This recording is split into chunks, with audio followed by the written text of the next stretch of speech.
Okay, so this second question, this is more of a quantitative kinematics graph question, and we're asked to draw a quantitatively correct position versus time graph and an acceleration versus time graph that's consistent with this VT curve shown here in the far left.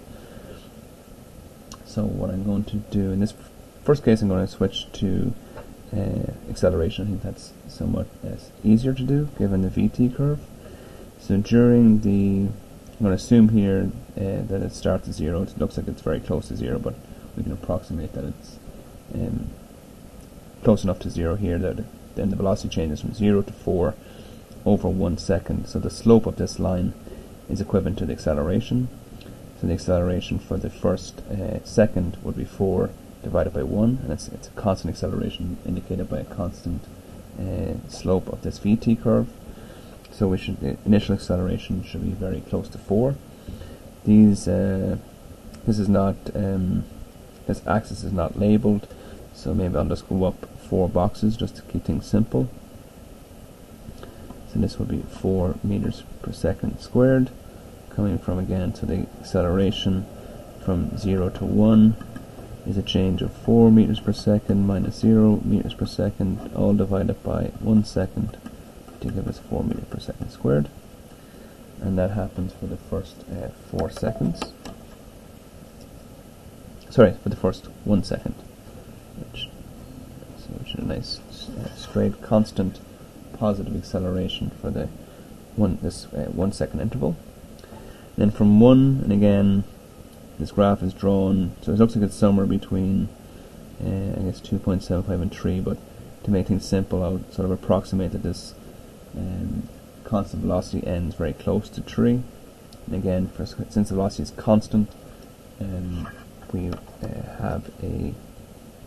should have a 0 acceleration between 1 and 3 seconds, or 1 and approximately almost 3 seconds. That's my line here, with acceleration is 0 here. And then, if again making a sort of rough approximation, this is roughly 3, and that the velocity begins to change around 3 seconds, and it goes from 4 back to 0, but this time it happens over a 2-second interval, and the change in velocity is negative in this case. So it's a negative slope of a height of 4 and a base of roughly 2. So that should give us an acceleration of -2, almost -2 meters per second squared, if we're making the small approximations here. So in this particular case, from 3 to 5, again I made this 4 boxes high, so it would have to be 2 boxes high for the 3 to 5 interval.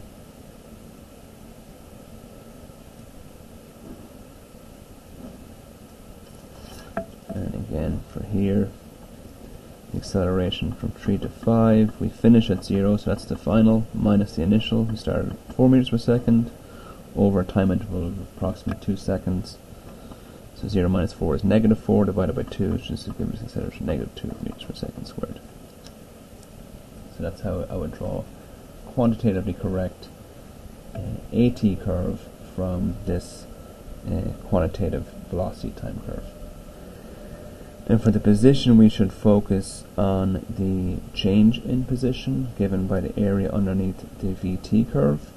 So if we start again, this is roughly starting at 0 meters per second, going to a height of 4.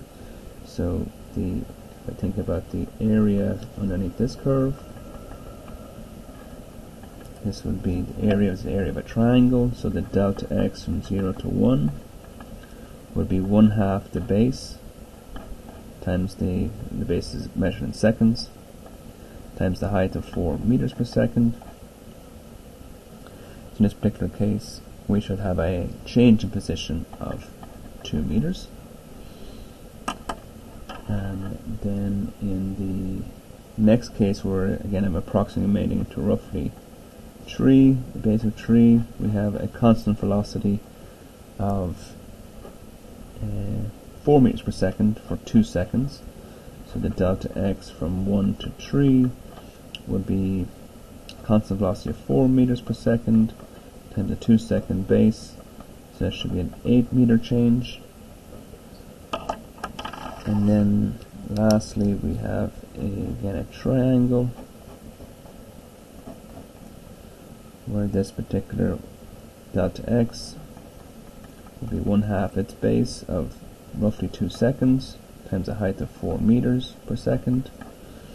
So half times 2 is 1 times 4 meters per second should give us 4 meters in that last 3 to 5 interval. So overall, the net displacement, again, the velocities are all positive. It's always moving in the positive direction since the velocities are always positive. Initially it's speeding up from rest and moving at a constant speed for 2 seconds, and then it begins to slow down until it comes to rest again at 5. So we've got 2 plus 8 is 10, plus 4 is 14. So the overall net displacement is 14 meters. Now what's interesting is that there's no initial position given in the description. And what's important to note is that the initial velocity tells you nothing about the initial position. And so you're free to choose what initial position, because there is no information given. And just because it starts close to rest or rest does not mean it starts at x equals 0. And what will be interesting is that the shape of the xt, because we don't know the initial position, but the shape of the xt could be shifted up or down the x-axis. Only the initial position would change, but the shape should be consistent with this vt. So since there is a 14 meter change, I might start use the whole graph, and I'll arbitrarily pick the initial position to be, let's say, -5. So I'll go 1, 2, 3, 4, 5.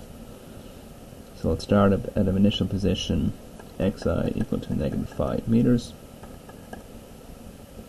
So then I know during the first 1 second interval it travels in the positive direction at a distance of 2 meters. So at 1 second I should have a coordinate of -3. And then during the 1 to 3 time interval, I know it travels a distance of 8 meters, so that's -3 plus 8 will bring us to +5. That's 1, 2, 3, 4, 5, and that will be a straight line. And then from 3 to 5 it travels a distance of 4 meters. So this is 5 here.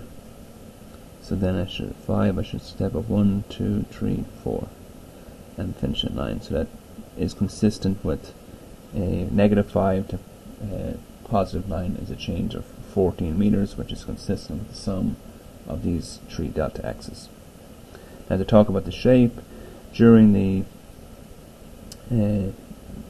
0 to 1 second interval it starts from rest, so we should start with a horizontal tangent line that then gets steeper and steeper, so it's sort of a concave sort of upwards, moving up, curved up graph in this sort of way. So this is parabolic. And then between 1 and 3 it should have a constant slope of 4 meters per second. So again, that's a change of -3 to 5, it's a change of 8 meters divided by 2 seconds is a slope of 4 meters per second, which is consistent with the speed from 1 to 3. And then it begins to slow down. So the tangent lines should get less and less positive, and at 5 seconds the tangent line should be 0.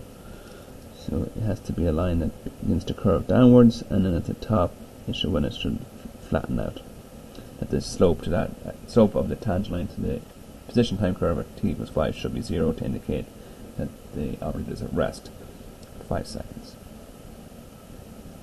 And that should again be consistent with, given this vt curve, first going to the at curve and then choosing an initial position that's arbitrary. But if you were to choose a different initial position, this particular shape can just shift up and down the x-axis, but the shape would have to be exactly the same, given that we know the shape of the vt curve.